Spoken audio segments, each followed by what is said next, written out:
Hiya, welcome once again to another video, my stellar viewers.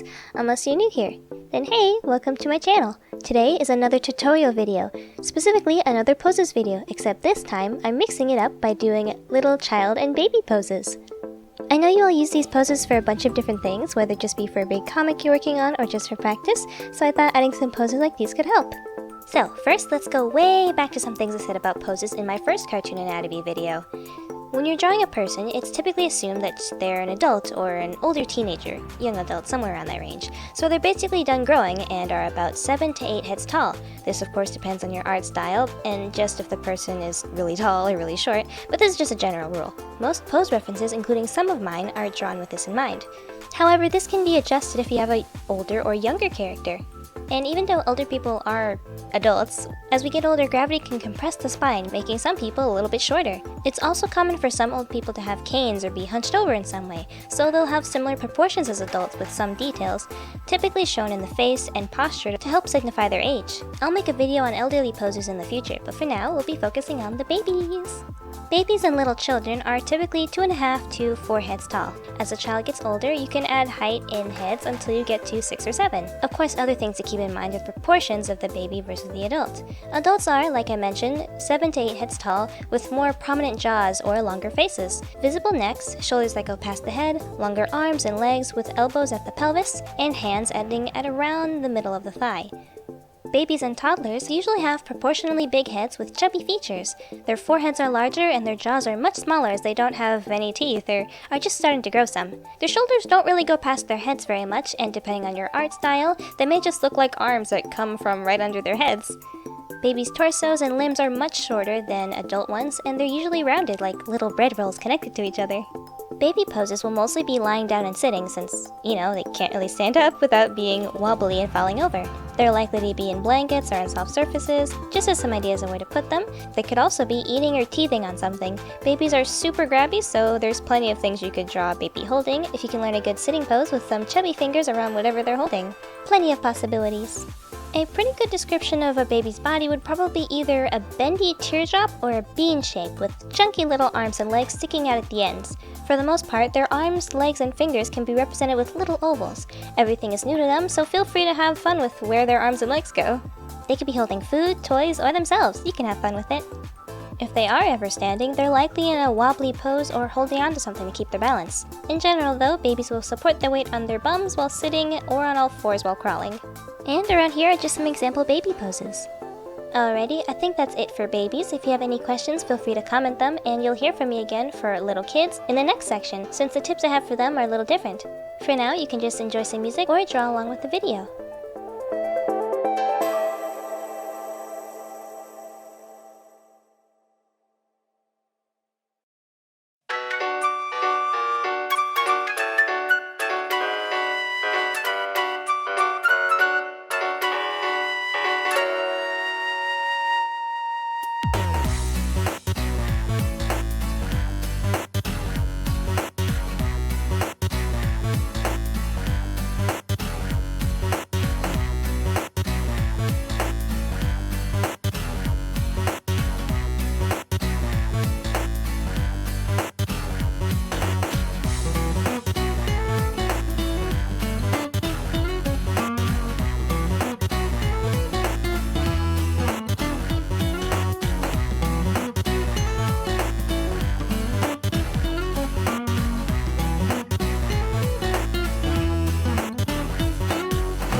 Next set is toddler or child poses. Since they're older than babies, they're proportionally taller. Depending on your art style, they'll be anywhere between 3 to 4 heads tall. Most kids' limbs start becoming longer and a bit thinner as they've lost some of that baby chub, but everyone's different, so it depends on your character. If you have a little sibling, cousin, or just been around little kids, you might be pretty familiar with just how active and curious they've gotten at this point. From being little beanbags in a crib to doing all sorts of things. So for character drawings, you definitely have a wider range of poses to choose from.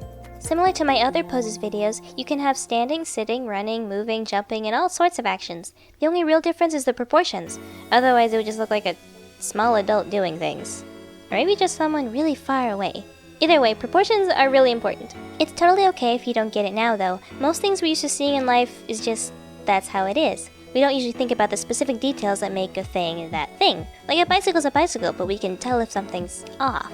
Same thing with the subtleties of the human body and face. Our brains usually keep track of more detail than we're consciously aware of, so it's not surprising that when you're drawing something and you don't think it looks right, but you're not sure why, it can be pretty frustrating. I won't encourage making a game of it and focusing on progress. If you're drawing from a picture, take it slowly, keep your lines light, and spot the difference with yourself and your art while you're drawing. And then when you finish, focus more on what you have and what you can improve on. An artist can give all the advice in the world, but they can't control time, and pretty much every skill needs it. So be sure to feed that skill with a regular bit of practice and time. It'll thank you later. Anyways, that's all from me for now, so if you'd like to draw the video, feel free to mute the music if you want your own, and slow down the video if you want to follow along. And you'll hear from me in a little bit.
again, thanks for making it to the end of the video. I hope you found it helpful. Expect to see these poses on Pinterest and my tutorial account on Instagram. I'll be floating around on all those platforms, posting art here and there, so feel free to say hi. But yeah, thanks so much for watching, and I hope you have a stellar day. Bye!